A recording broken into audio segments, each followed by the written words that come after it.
She stapled the bright red paper on my gate and shouted, "You have 24 hours to tear this ranch down, or we'll do it for you." I was standing right there, holding my coffee, on my own land.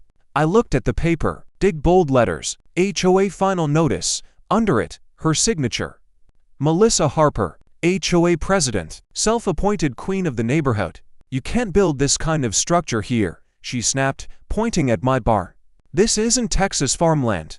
This is a managed community." I glanced around slowly. Horses grazing, fence lines clear. My name on the mailbox. "Managed," I said calmly. "By who?" "By me," she answered without blinking. "And I already spoke to enforcement. Bulldozers can be here tomorrow." Some neighbors were watching from their driveways, phones out, whispering. Melissa loved an audience. "You think you're special because you bought a few acres?" she continued. "You can't just build a ranch in the middle of our development." I folded the notice once, then twice, and slipped it into my pocket. "You sure about that 24-hour deadline?" I asked. She smirked, dead serious. What she didn't know, what none of them knew, was that I wasn't just some random guy who moved in with horses and boots. 3 months ago, when I bought this entire stretch of land, I didn't just buy a house. I bought the master, but I stayed quiet, because sometimes the loudest person in the room is hiding the biggest mistake. Melissa leaned closer and lowered her voice. "If you don't remove that barn, I'll have your animals seized." Animal control doesn't play nice. That one hit different. My daughter was brushing one of the horses near the fence. She froze when she heard that.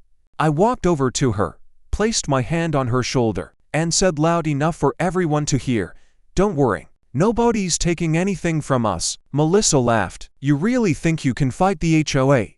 I looked her straight in the eye. "I don't fight battles I already own." She rolled her eyes and marched back to her SUV. Before getting in, she turned around and yelled, "24 hours. Start packing." Engines started. Neighbors went back inside, but a few kept watching. That night, things escalated. Around 9 p.m., 2 trucks pulled up at my gate. Not city vehicles, private towing company. And behind them, a pickup with a magnetic sign slapped on the door that said, HOA Compliance Enforcement, Fake Badge Energy. One of the guys walked up and said, "We're here to mark the barn for demolition." I didn't move from my porch. "Under whose authority?" I asked. "HOA order." I smiled a little. "Show me the county permit." They looked at each other.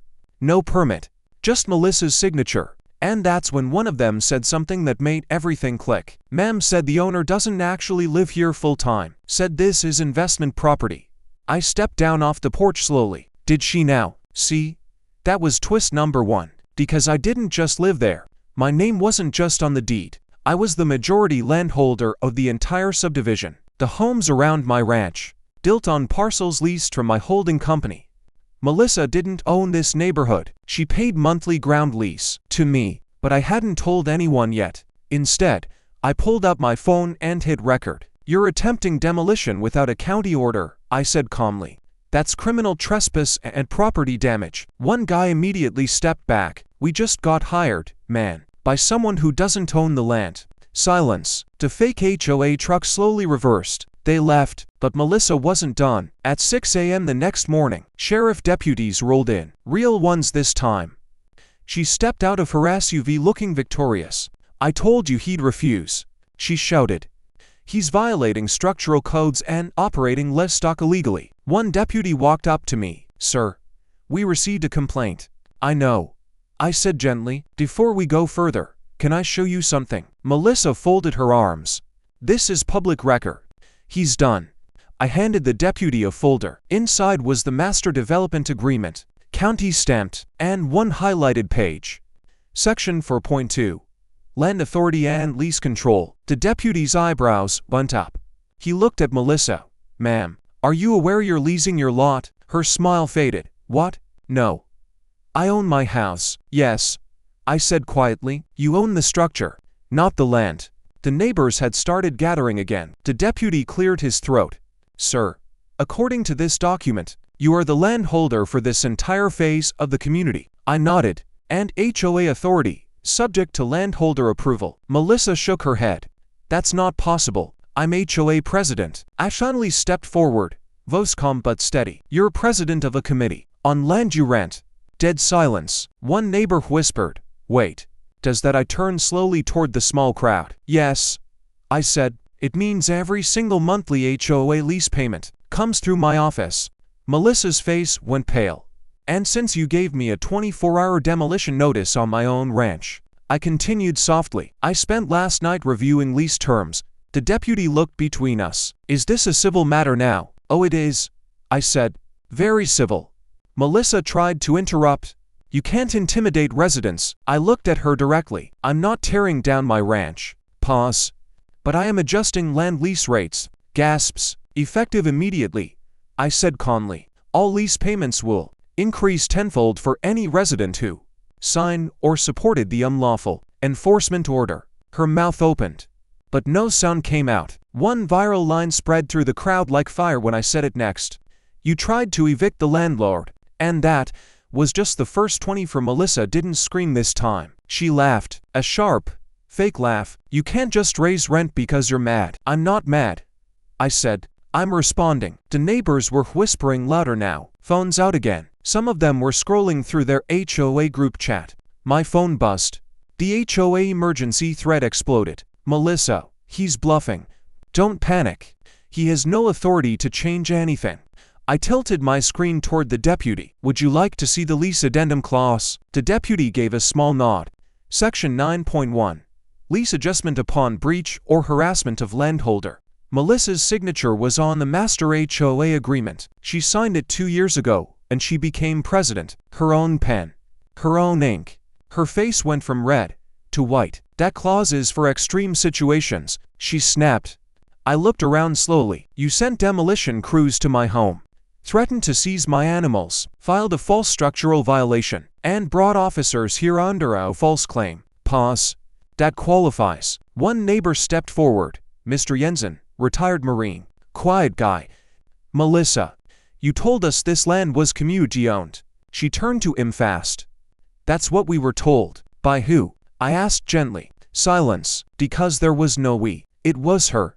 She had been running the HOA like her own kingdom, finding people for mailbox colors, measuring grass with a ruler, threatening single moms with compliance fees. But she never read the master deed. She never checked who actually owned the dirt under her driveway. Big mistake. The deputy stepped back. "This is not a criminal matter at this point. We're leaving." Before getting into his cruiser, he added quietly to me, "Might want to prepare for civil pushback." I nodded. "Oh, I am." Melissa stormed toward me once the deputies left. "You think this makes you powerful?" she hissed. "You'll destroy property values." I leaned closer just enough so only she could. "I don't destroy value," I said softly. "I correct behavior." Then I raised my voice so everyone could hear. "I will be hosting a community meeting tonight at 7 p.m. Attendance is optional, but lease adjustments go into effect at midnight." Now panic started. Not anger, panic. Because Tenfold wasn't small. If someone was paying $200 a month for land lease, it was about to become $2,000, and half this neighborhood lived tight. Melissa's power depended on them believing she controlled everything.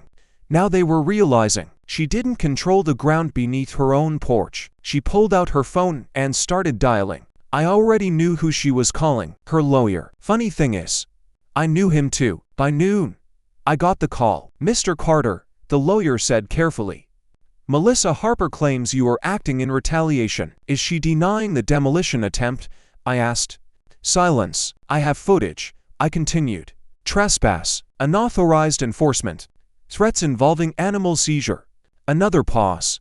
Then he said something interesting. "She didn't tell us about the demolition crew." There it was. Twist number 2. She had lied to her own legal counsel. "She presented this as a zoning compliance dispute," he added. I leaned back in my chair on the porch, watching my horses. "This isn't zoning," I said calmly. "This is harassment." By 3 p.m., something unexpected happened. 3 board members of the HOA showed up at my gate. Not Melissa. The other 3. And they looked nervous. "We didn't approve demolition," one of them said quickly. Melissa acted without full board vote. I didn't answer immediately. Let them feel the silence. Another one spoke. "We didn't even know you owned the master deed." "That's clear," I replied. They exchanged glances. "What would it take?" the third one asked carefully. "To stop the rent increase." There it was. The shift. Power moving. I stood up slowly. It's simple, I said. Public apology. Immediate resignation of the HOA president. Written acknowledgement of landholder authority. And reimbursement of my legal preparation costs. They hesitated. That's extreme, one whispered. So was a bulldozer at my barn, I answered. Just then, Melissa's SUV came flying down the road again. She stepped out holding papers. Temporary injunction, she shouted. Filed at county court. You can't raise anything until this is reviewed. The neighbors gasped again. She looked proud, victorious, like she had flipped the board. But I didn't react, because I had already expected this. I walked toward her calmly. Did your lawyer file that? I asked. Yes, she said confidently. I tilted my head slightly. Strange, she frowned. Because I just spoke to him 2 hours ago.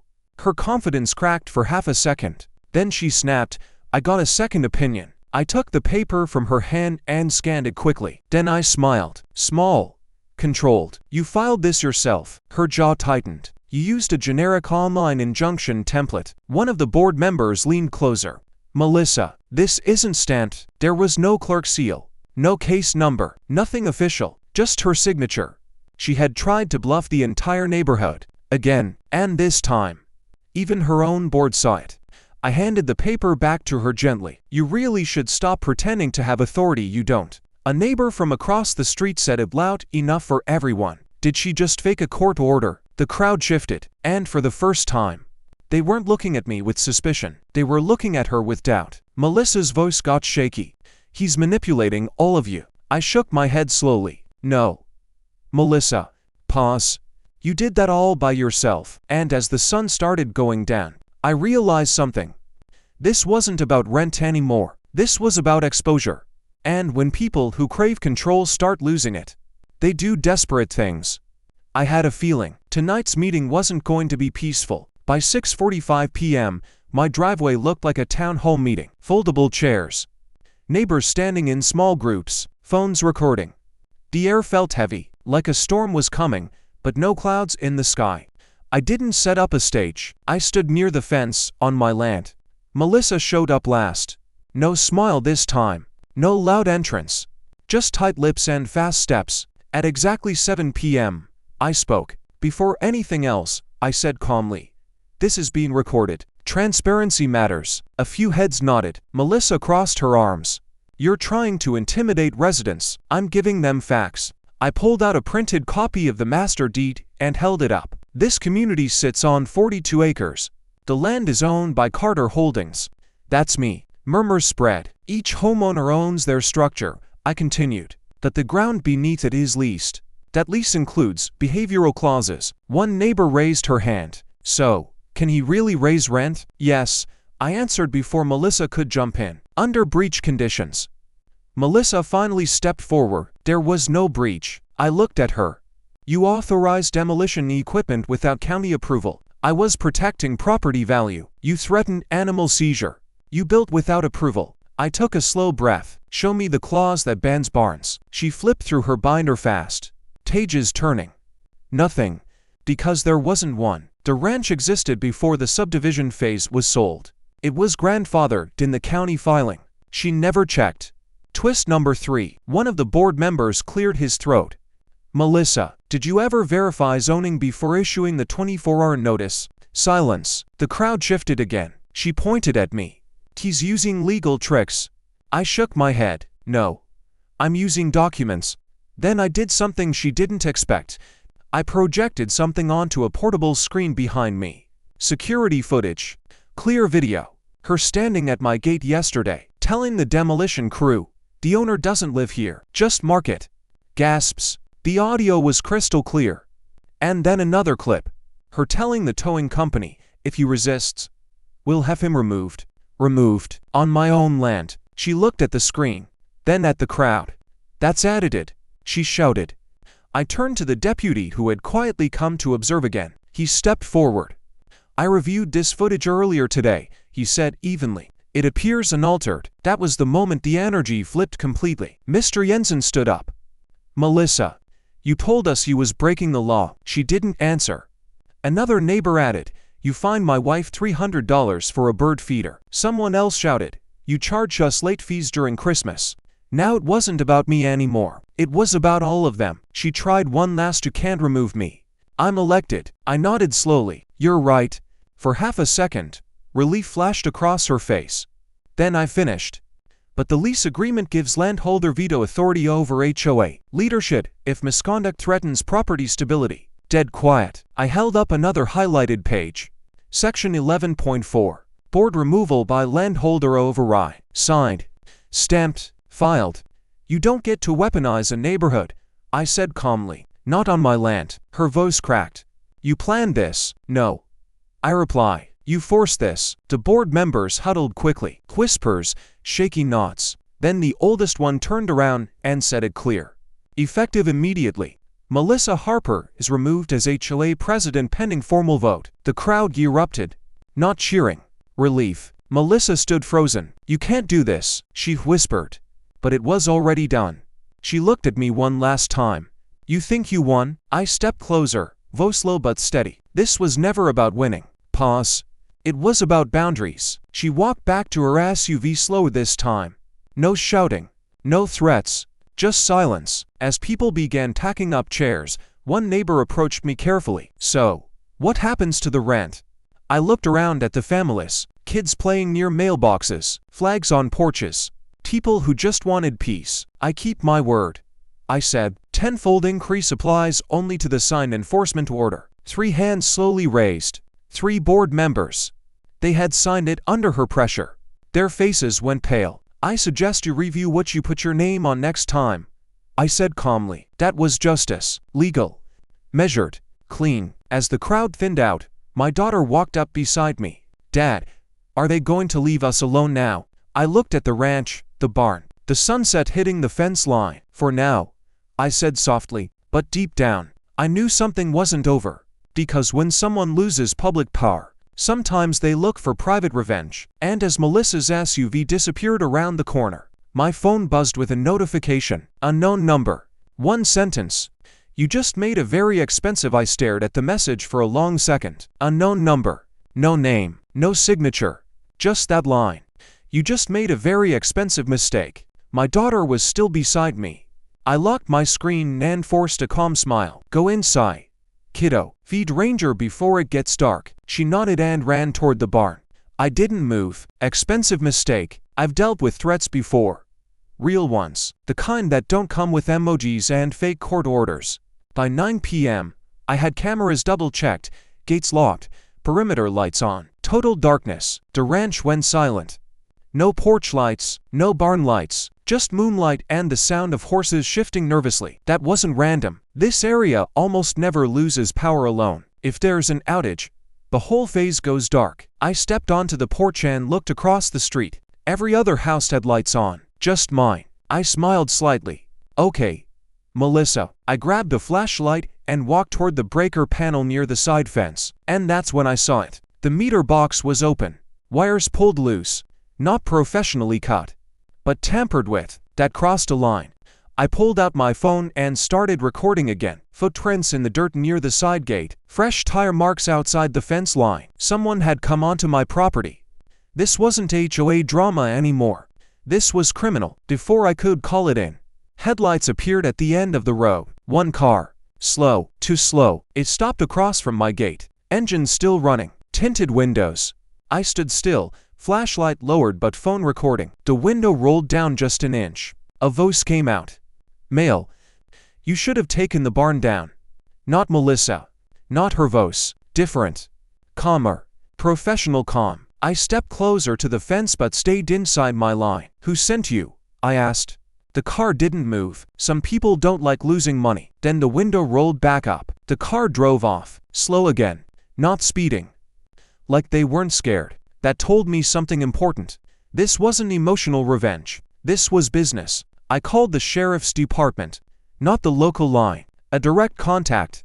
Because here's the thing nobody in that neighborhood knew yet. I didn't just own land. Before I ever bought this ranch, I spent 12 years in federal property enforcement, land fraud cases, title manipulation, development scams, and something about Melissa's behavior from day one felt too confident, too reckless, like she believed she had backing. Deputy Collins arrived within 15 minutes. We walked the property with flashlights. He saw the meter box, saw the footprints, saw the tire marks.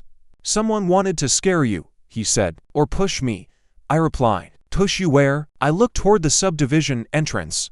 "Into selling." He paused. "Selling the land?" "Exactly. See, earlier that afternoon, when I reviewed the full development file, something stood out. A pending acquisition offer filed 3 weeks ago. Anonymous investment group. Offer amount, high, very high, contingent on removal of agricultural obstruction. My barn, my horses, my ranch." Twist number 4.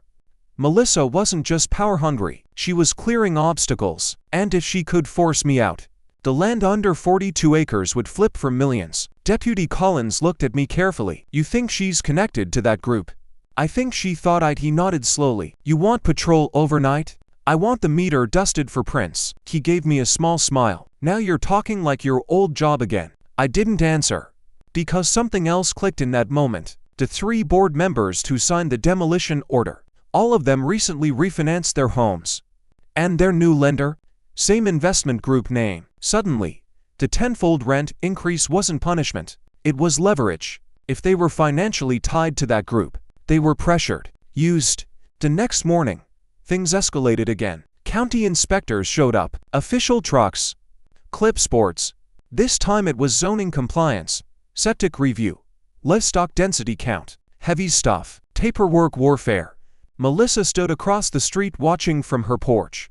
No shouting today, just observing. I walked out to greet the lead inspector. "Morning," I said calmly. He checked his file. "Anonymous complaint regarding agricultural misuse in residential development." I nodded, "Of course." He walked the barn, measured distance lines, checked permits. Then he stopped. "You've got a commercial agricultural exemption filed here." "Yes, sir." "Filed 6 years ago." "Correct." He looked up at me slowly. "By Carter Holdings." I smiled. "Before phase 2 of the subdivision was ever approved." His eyebrows lifted slightly. "That exemption blocks any reclassification attempt?" "Yes, sir." He closed his folder. "Well, whoever filed this complaint just wasted our morning." As the trucks pulled away, Melissa's face tightened. She hadn't known about the exemption. She thought she could squeeze me through zoning. But I had layered this property like armor. Because when you deal with land long enough, you learn something simple. Ownership isn't just about buying. It's about protecting. Around noon, I got another call. This time from a blocked Federal Registry line. "Not common." "Mr. Carter," the voice said. Official tone. "We're investigating irregular financing tied to a residential acquisition group operating in your county." I stayed quiet. "We believe HOA pressure tactics were used to destabilize land value." There it was. Bigger than Melissa. Way bigger. "You might be contacted for a formal statement." "I'll cooperate," I said calmly. Then the voice added something that changed everything. "Your name was flagged as an obstacle. Not seller, not neighbor. Obstacle." I hung up slowly. Across the street, Melissa was on her phone again, talking fast, pacing. She didn't look confident anymore. She looked nervous, and nervous people make mistakes. That evening, as the sun dropped behind the bar, Mr. Jensen walked over quietly. "You were right," he said low. "About what?" "She wasn't leading, she was pushing." I nodded. "She wanted you gone." I looked out at the fence line. "No," I corrected gently. "She needed me gone. And when someone needs you out of the way, it means you're standing on something valuable." What Melissa didn't know yet was that the investigation line that called me, it wasn't random, because years ago, I helped shut down a land flip fraud ring. And the name of the shell company tied to this new acquisition group sounded very familiar. The game wasn't neighborhood level anymore, it was federal. And this time, I wasn't just the landlord. I was the one who knew how this story ends. By the third morning, the neighborhood felt different, quieter. No kids riding bikes near my fence, no HOA emails, no warning letters taped to doors. Too quiet. I was in the barn checking feet when my phone rang again. "Deputy Collins, they pulled prints from your meter box," he said. "And partial match." My jaw tightened. "To who?" "Not Melissa." Pause. "One of the HOA board members." The same one who pushed hardest at the meeting. The same one who refinanced through that investment group. That wasn't random. That was pressure. He lawyered up fast, Collins added. Says he was told the landholder was violating a development contract. By who? You already know. Melissa. But here's the twist she didn't see coming. Threats and intimidation tied to a land acquisition deal. That crosses into conspiracy territory.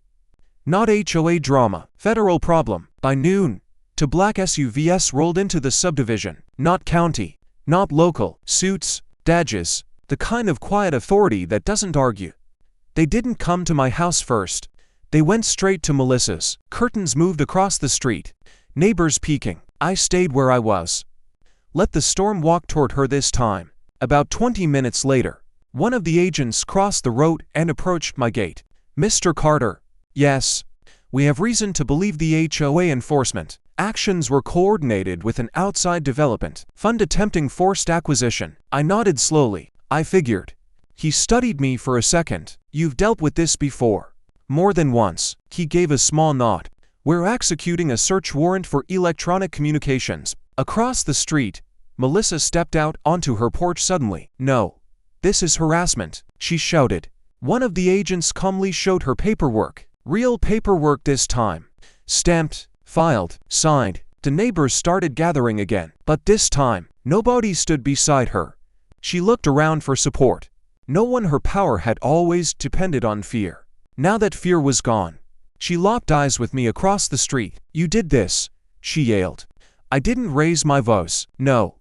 You did. An agent escorted her back inside. Minutes later, another agent walked out carrying a laptop and a stack of files. One file slipped slightly, and I caught a glimpse of a heading. Accelerated displacement strategy. Cold. Calculated. Not emotional. This was a plan. Push landholder. Create violations. Trigger forced sale. Flip property. And Melissa. She wasn't queen of the neighborhood. She was a middle piece on a much bigger board. By late afternoon, word spread fast. The investment group funding the refinances, under investigation in 3 counties. Pattern was the same. Install aggressive HOA leadership. Pressure landholders. Drive down value. Acquire cheap. Flip high. Only this time, they picked the wrong land. And the wrong landlord. Around sunset, the 3 board members came to my gate again. No confidence now, just worrying.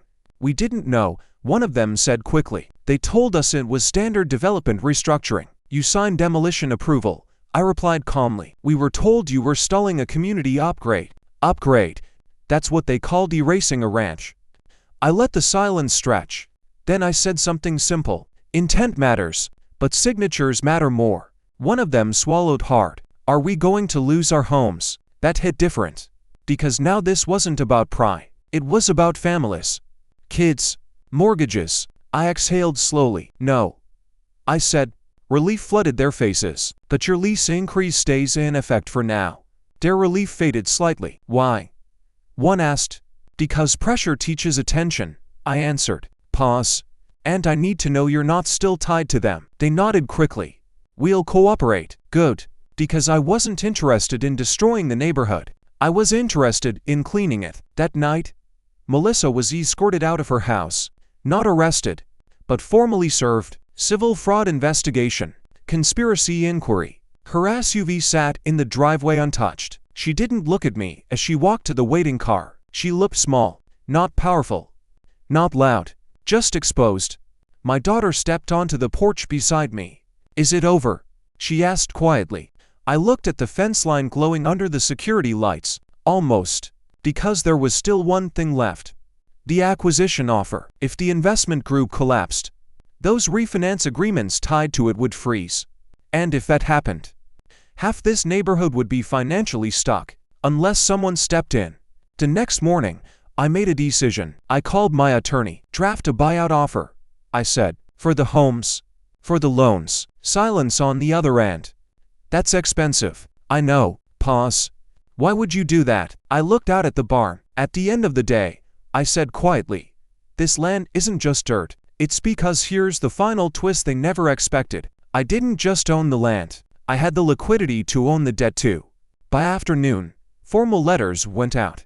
Carter Holdings would assume refinance loans at original rate, cutting out the acquisition group entirely. Stable payments, no hidden clauses, no displacement games. The neighborhood group chat exploded again, but this time, not with fear. With relief. Mr. Jensen came over one last time that evening. "You could have crushed all of us," he said. I shook my head. "I don't fight for land to stand alone on it." He nodded slowly. Across the street, Melissa's house sat dark. For sale sign already staked in the yard. No red notices. No shouting. Just silence. And as the sun dropped behind the barn one more time, I said something my daughter will probably remember forever. "They tried to move the landlord." Pause. "So I moved the ground under the problem. And this time, no one argued about who owned the for sale sign. Didn't stay alone for long. 2 days after Melissa's house went dark, a black sedan pulled into her driveway. Not federal. Not local. Clean suit. Expensive watch. Calm face. He didn't knock on her door. He walked straight to mine. I was fixing a fence post when he stopped a few feet from the gate. "Mr. Carter," he said politely. "Name's Daniel Reeves." "I figured," I replied without looking up. He smiled slightly. "Then you know why I'm here." "Investment group?" I asked. He nodded once. The neighbors were watching again. They always were now. "I'm not here to threaten you," he continued. "I'm here to resolve something." I suddenly stood up and faced him. "You sent a car to my gate at night," I said calmly. "That doesn't feel like resolution. That wasn't authorized." "That's not what I asked." He didn't answer that. Instead, he reached into his jacket and pulled out a folder. "We made an offer on this development because it's positioned perfectly for commercial expansion, highway access, growth corridor, high return." "I know the numbers," I said quietly. His eyes narrowed slightly. "You always were good with numbers." There it was. Recognition. I studied him more closely, and then it clicked. 3 years ago. Land fraud case in Arizona. Shell companies flipping agricultural zones into retail complexes. One of the junior financial coordinators had testified. Daniel Reeves. He had shaved then. Less confident. Now he stood like a man who believed he'd graduated from small games. "You learned fast," I said. He gave a small shrug. "I learned scale." The air between us felt heavy. "You used HOA leverage," I said. "Refinance hoax. Leadership pressure. Artificial violations." "It works," he replied calmly. "Most landholders fold under community pressure." I stepped closer to the gate. "Then you miscalculated." He didn't deny it. Instead, he shifted tactics. "We can still make this clean." "I'm listening." He opened the folder. Offer sheet. Higher than the first. Much higher. Enough to retire twice over. Enough to never worrying again. "You sell the master D," he said smoothly. "We restructure the subdivision into mixed commercial. You walk away and the families," I asked. "Relocated fairly." "Define fairly." "Market adjustment packages." "That means forced payouts, low-ball pressure, deadlines, legal squeeze." I shook my head slowly. "You sent Melissa to do dirty work." She volunteered. She was desperate. He didn't argue that. "You weaponized her ambition. She wanted power. And you needed chaos." He gave a slight smile. "That's how development works." I let the silence stretch long enough to make him uncomfortable. Then I said something. "You're not here to negotiate." He looked curious. "You're here because the federal inquiry is freezing your lenders." His jaw tightened slightly. "And you need clean land assets to stabilize." He didn't deny that either. Twist number 5. The investigation wasn't just pressure.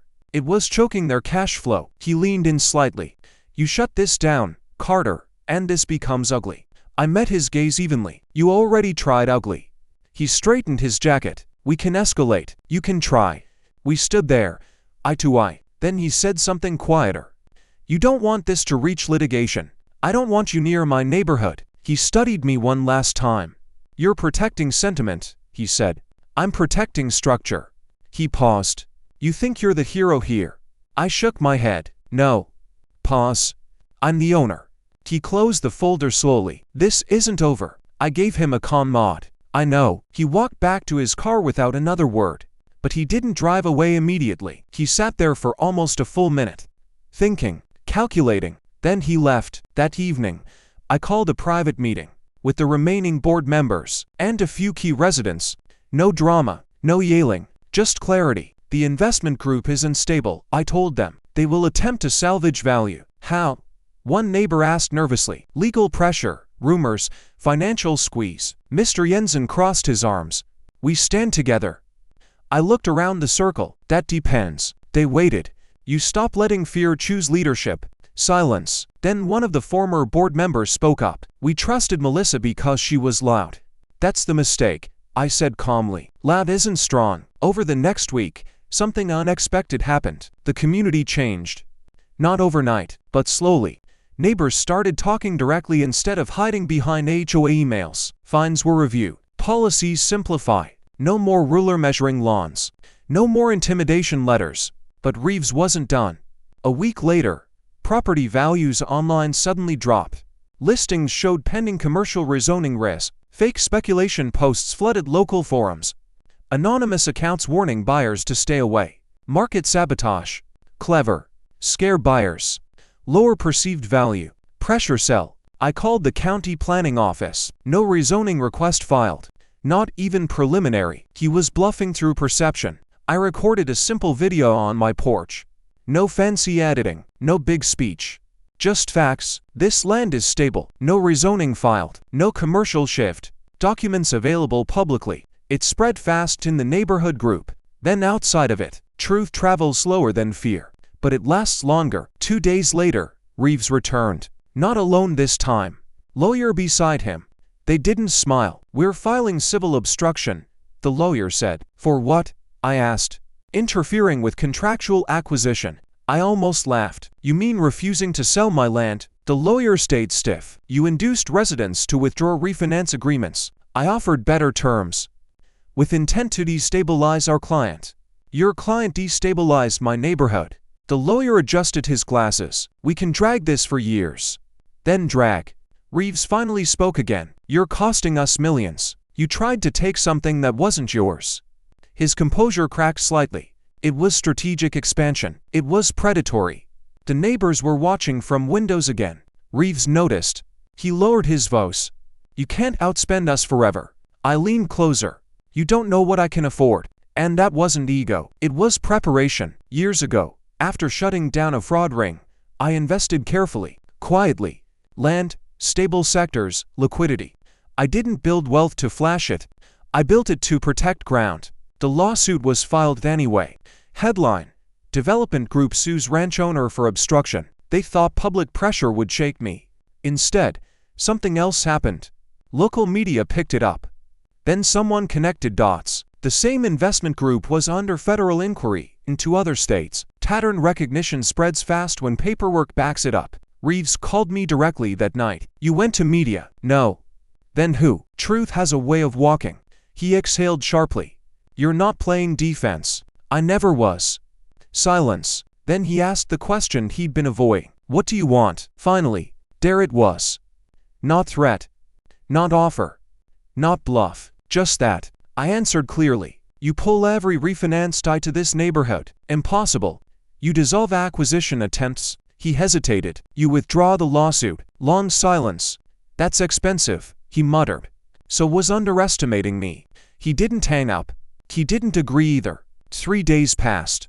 Then 5. Then something shifted. Federal filings expanded. 2 executives from the investment group stepped down. Funding partners withdrew. Stock value dipped. Pressure from above started squeezing Reeves from his own side. He showed up one final time. No lawyer. No folder. Just him. I misjudged you, he said flatly. Yes. I thought you'd take the money. I don't scare easy. He nodded slowly. We're withdrawing. I didn't celebrate. I didn't smile. I want written confirmation. You'll have it. And the lawsuit dropped. And the refinance ties transferred out. He looked tired now. Not powerful. Just cornered by consequences. As he walked back to his car, he paused. You could have been rich beyond reason. I called out calmly. I already am. He didn't answer. The car drove away for good this time. Weeks later, official notices confirmed it. Acquisition dissolved. Refinance contracts reassigned. Civil suit dismissed. Federal inquiry ongoing but no longer touching my neighborhood. Peace returned slowly. Not dramatic. Not loud. Just steady. One evening, the community gathered again. Not for crisis, for barbecue. Kids running near the fence. Laughter instead of whispers. Mr. Jensen handed me a plate. "You didn't just protect land," he said quietly. "You protected us." I shook my head. "I protected ownership." He smiled. "That's the same thing." My daughter leaned against my side. "Dad, are we safe now?" I looked across the acres. The barn standing tall, fence lines strong, neighbors relaxed. "For now," I said softly. Then I added something she carry forever. "Land doesn't belong to the loudest woes." Pause. "It belongs to the one willing to stand on it." And that's the part they never understand. Power isn't about shouting. It's about knowing exactly where you stand and refusing to for a while. It felt finished. The lawsuit was gone. The acquisition offer dissolved. Melissa's house finally sold quietly, under market value. Reeves disappeared from county records. The neighborhood breathed again. The Tease has a strange way of testing you after victory. 3 weeks later, a certified envelope arrived. Not from Reeves. Not from the investment group. From the State Development Authority. I opened it at the kitchen table while my daughter colored beside me. Notice of preliminary infrastructure review. Translation: the state was reviewing land corridors for transportation expansion, highway extension, and the proposed route cutting straight across my ranch. I didn't react outwardly, but inside, I understood something immediately. Reeves didn't need the land for commercial flip anymore. He needed it rezoned for eminent domain leverage. If the state declared infrastructure expansion necessary, they could force purchase at assessed value, not market. Assessed, and assessed agricultural land, way lower. This wasn't random. This was phase 2. I drove to the county planning office that afternoon. "Has there been a formal submission for highway expansion?" I asked. The clerk hesitated. "There's a feasibility study. Funded by who?" She checked her screen. "Private-public partnership." Guess who the private partner was? Same investment group. They pivoted. If they couldn't buy it from me, they'd let the state take it. Clean hands. Government seal. Same result. Twist number 6. They weren't attacking as developers anymore. They were hiding behind infrastructure. That evening, I called an emergency community meeting. Not dramatic, just serious. "If this highway goes through," I explained calmly, "it won't just cut my ranch." Maps on the table. Red line straight through the center. It slices into phase 2. Silence fell over the room. Mr. Jensen leaned closer. "They told us it improves access." "It improves commercial access," I reply. "And property value, for developers." I tapped a map. "For residents, no's. Traffic, assessment changes." The room shifted. Fear again. But different fear this time. This wasn't HOA drama. This was state power. One neighbor whispered, "Can you stop it?"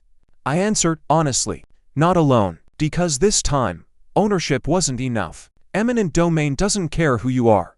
It cares about justification. I went home that night and pulled every environmental land zoning document I had archived over the years. Wetland surveys, wildlife corridors, agricultural preservation filings. And then, I remembered something important. 6 years ago, when I bought the land, I filed for a conservation buffer along the southern edge. Most people never noticed it. It protected a natural drainage basin. But that drainage basin sat exactly where the proposed highway would cut through. Twist number 7. If they pushed construction there, they'd trigger federal environmental review. Months, maybe years of delay. I made 3 calls the next morning. Environmental attorney, state wildlife rep, and an old colleague in federal land compliance. By the end of the week, a new filing hit the state portal. Environmental impact inquiry. Public. Documented. Backed by data. The state couldn't ignore it. 2 days later, a different black SUV appeared. Not Reeves this time. A state liaison. "Mr. Carter," she said evenly, "we're evaluating corridor efficiency." "Then evaluate honestly," I replied. She unfolded the map. "You understand that infrastructure benefits thousands and harms dozens," I countered. "Sacrifices happen. Not illegally." She raised an eyebrow. "Your conservation filing predates the corridor proposal," she noted. "Yes, convenient. Prepared."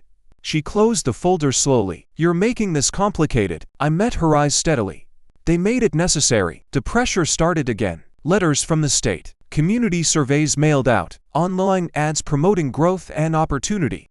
Reeves' fingerprints were everywhere, just not visible. And then something unexpected happened. The local high school environmental club asked to visit the ranch. Field study. Wetland observation. I said yes. Kids walking through the conservation buffer, taking notes, posting photos, and one student uploaded a drone clip. The video went semi-viral locally. Caption: "This land protects our watershed." Suddenly, it wasn't just about my ranch. It was about ecology, about preservation, about legacy. Public sentiment shifted. Developers hate public sentiment. Reeves called again. Different tone. "You're dragging teenagers into this now. They walked on land that exists." I reply. "You're politicizing infrastructure. You're monetizing it." Silence. "You could end this," he muttered. "You could have never started it." Then he said something that confirmed everything. "The state won't walk away from growth. Growth doesn't require my land." He paused. "Every corridor needs a pressure point. And you thought that was me." It still is. That was the moment I understood fully. This wasn't about land anymore. It was about precedent. If they broke me, other holdouts fall easier. I wasn't just defending acres. I was defending resistance. The next public hearing was packed. Developers presented slides, traffic studies, economic forecasts. Then it was my turn. I didn't bring dramatic speeches. I brought documentation, environmental filings, historical land usage, hydrology data. And then I said one line that shifted the room. "Progress that erases without necessity isn't progress. It's convenience for someone else's profit." Murmurs. A pause from the planning board. Then a question from one of the members. "Is there an alternate corridor?" I answered calmly, "Yes." I clicked to the final slide. A route 0.8 miles east. Slightly longer, but clear of conservation zone. Clear of homes. Clear of forced displacement. Reeves' face tightened in the audience, because that alternate corridor ran through land his investment group had quietly acquired for future retail expansion. Twist number 8. They designed the original path to boost their own adjacent property value. Now that was public record. The board postponed the decision, but momentum shifted. 2 weeks later, official notice, corridor under reevaluation, environmental review expanded, timeline extended. Reeves showed up one last time. No anger, just exhaustion. "You've cost us millions again," he said. I didn't gloat. "You built your plan around pressure. You built yours around defense." I shook my head slightly. "No." Pause. "I built mine around permanence." He looked at the ranch behind me. "You won't sell." "No." "You won't move." "No." He studied me for a long second. "You're immovable." I answered quietly. "No." Pause. "I'm rooted." That was the difference. Immovable sounds stubborn. Rooted sounds permanent. A month later, the state announced a corridor shift, not cancelled, adjusted, eastward, through Reeves' speculative holdings. Environmental impact minimal. Residential disruption avoid. Public statement. Community input valued. Reeves Group offloaded the land at a loss. Federal inquiry closed with fines. No jail time, but heavy penalties. And their expansion strategy dissolved. The neighborhood held another barbecue, but this one felt different. Less crisis, more respect. Not just for me, for each other. Policies rewritten. HOA simplify. Leadership rotated quarterly. No one person allowed too much control. My daughter walked through the grass at sunset. "Dad," she said softly, "why do people try to take things that aren't theirs?" I looked at the horizon, because they mistake value for vulnerability. She tilted her head. "And you?" "I protect what's mine." She smiled. "Even when it's hard?" "Especially then." Months passed. No more letters. No more black SUVs. Just wind through the fence posts. And sometimes, when I stand at the edge of the conservation buffer, I think about something Reeves said. "You could have been rich beyond reason." He was wrong. Because wealth isn't what you sell. It's what you keep standing. And here's the truth most people never learn. Land isn't powerful because of dirt. It's powerful because of decision. They tried HOA pressure. I stayed calm. They tried legal squeeze. I showed documents. They tried financial leverage. I owned the debt. They tried public perception. I told the truth. They tried government force. I knew the law. Every move they made was built on assumption that I'd fold, that I'd panic, that I'd sell. That the strongest line in this entire story was never shouted. It was quiet and simple. "You tried to evict the landlord." Pause. "But I was never just a landlord. I was the ground. And when you are the ground, you don't get moved. You decide who stands. And who leaves? Winter came slower that year. Not the kind with heavy snow and frozen gates, just that quiet cold that settles into wood and soul and reminds you. Everything eventually slows down. The ranch was calm. Too calm. No lawsuits, no letters, no black SUVs, just frost on the fence lines and smoke rising from chimneys across the neighborhood. For the first time in months, I allowed myself to breathe without expecting impact. That was my mistake, because real threats don't always arrive loud. Sometimes they arrive polite. The letter came mid-December, hand-delivered, cream envelope, embossed seal, not government, not developer, banking institution. I opened it slowly in my office. Notice of debt review and asset reclassification. I read it twice, then a third time. It referenced the refinance loans I had assumed for several residents, loans originally tied to Reeves' investment group. Apparently, those loans had been bundled and sold before transfer, sold to a private asset management firm, and that firm was now claiming irregular transfer procedures. They were challenging my assumption of the debt. If they succeeded, the loans would revert, and those families would be back under predatory clauses. This wasn't land anymore. This was paper warfare. Twist number 9. Reeves didn't need to win publicly. He just needed to destabilize quietly. I called my attorney immediately. "They're arguing procedural technicality," she said, after reviewing the letter. "Can they reverse it?" "Only if they prove improper notice." I leaned back in my chair. "And was notice improper?" Silence. Then she said something I didn't like. "The transfer was fast. We pushed it through during federal pressure."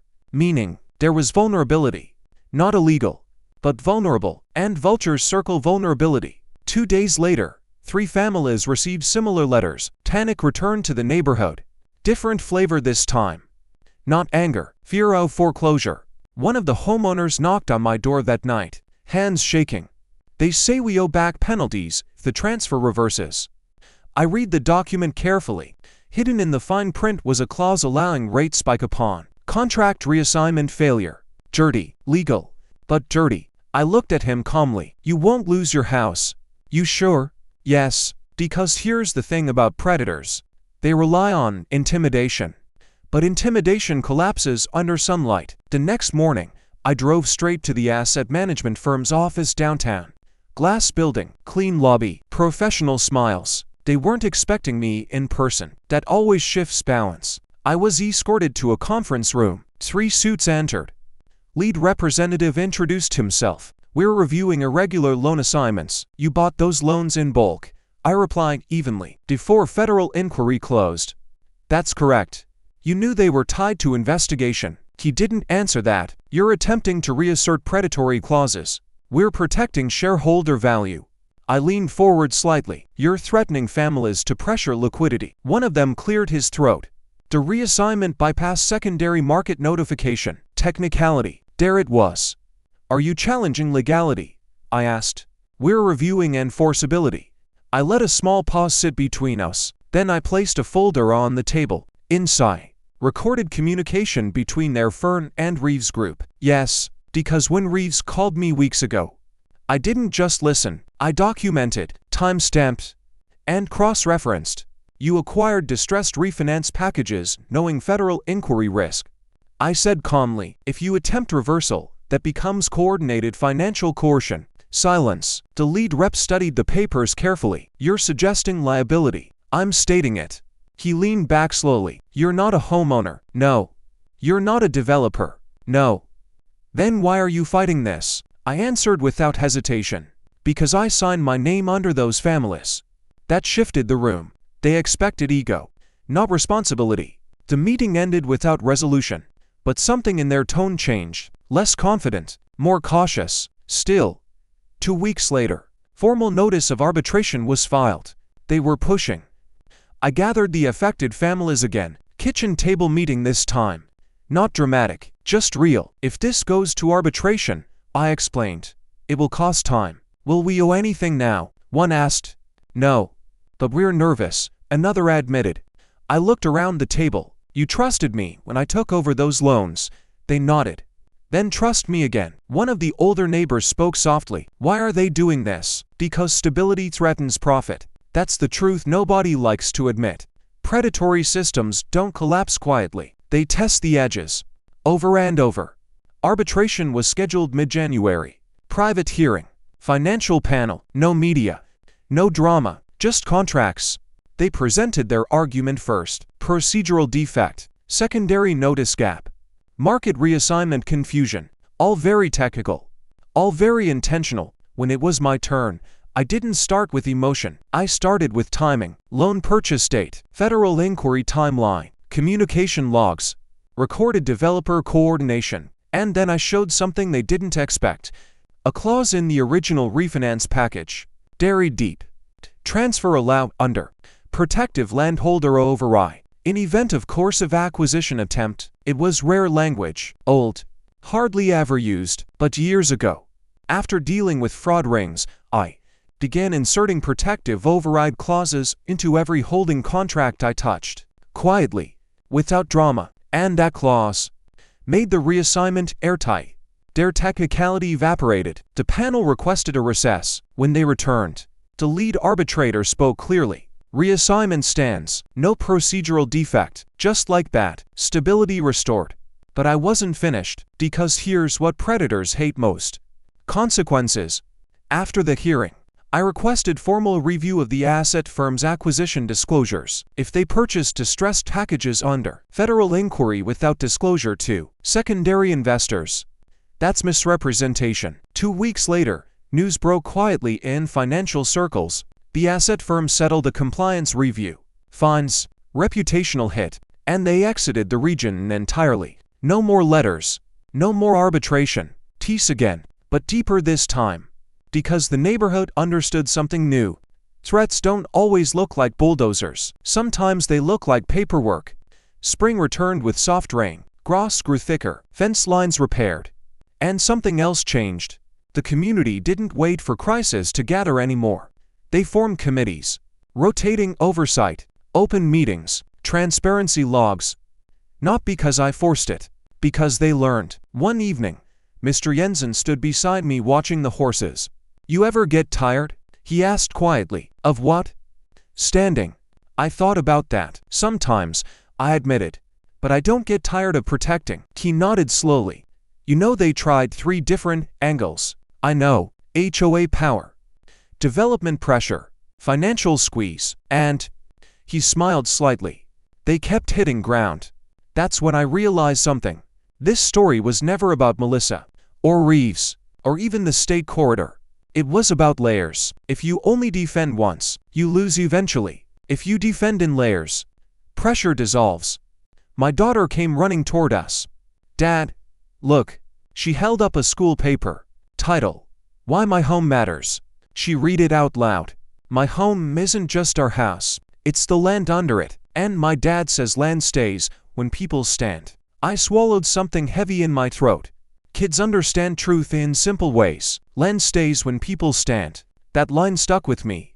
Months later, a letter arrived from the state. Official notice. Highway corridor finalized eastward. Environmental buffer designated protected zone. Permanent. That meant no future rerouting attempts. No second phase. No hidden plan. It was over. Actually over. The ranch entered summer stronger than ever. Conservation recognized. Neighborhood stable. No pending litigation. No financial clouds. One night, as the sun dipped low and the sky turned orange over the pasture, I sat alone on the porch. No calls, no alerts, no tension in my chest. Just wind. And I thought about something Reeves said early on. You're an obstacle. He was wrong. I wasn't an obstacle. Obstacles block progress blindly. I was a filter. If something tried to pass through this land, it had to be honest. That's the difference. Progress isn't the enemy. Greed disguised as progress is. And here's the final truth that ties all of this together. They tried to control through authority. They tried to intimidate through numbers. They tried to squeeze through finance. They tried to override through government. Every time, they assumed one thing, that I was standing alone. But ownership isn't loneliness. It's accountability. And when you carry accountability properly, people stand with you. That's why the neighborhood didn't fracture. That's why the highway shifted. That's why the loans held. That's why the pressure failed. Because this wasn't a story about revenge. It wasn't about raising rent. It wasn't about humiliating Melissa. It was about something much simpler. boundaries. And there's one line I never said publicly, but I'll say it now. They came for the ranch thinking it was just land. Pause. But it was layered with law, loyalty, and backbone. And when something is built on those three things, it doesn't fall, it stands forever. Winter faded into spring, and with it, the tension that had gripped the neighborhood for nearly a year finally lifted. The fences stood straight, the barns were untouched, and the conservation buffer glistened under morning dew. Families who had once whispered behind doors now greeted each other openly, sharing laughs and stories in their yards. The community had changed not just because the threats had been defeated, but because everyone had learned the true value of accountability, courage, and standing firm. Melissa's house remained sold and quiet. Reeves and his corporate puppets had vanished from the county entirely, leaving only faint traces in federal records and news reports. The highway had been rerouted, respecting both the families and the land, and the environmental protections I had long maintained ensured the ranch would remain untouched for years to come. One evening, as the sun dipped behind the barn, my daughter ran up beside me, holding Ranger's leash. "Dad," she said softly, "you really stood your ground for all of us." I smiled, watching the horses graze peacefully. "Not just for us," I said, "but for anyone who believes that land, home, and honor are worth protecting." She nodded, understanding more than I could have hoped. And for the first time in a long while, the ranch felt completely safe-rooted, just like I had promised it would be. Because in the end, the lesson was simple. Power comes and goes. Chaos will always try to invade, but true ownership of land, of law, of principles cannot be taken. It can only be defended. And on my land, we stood defended.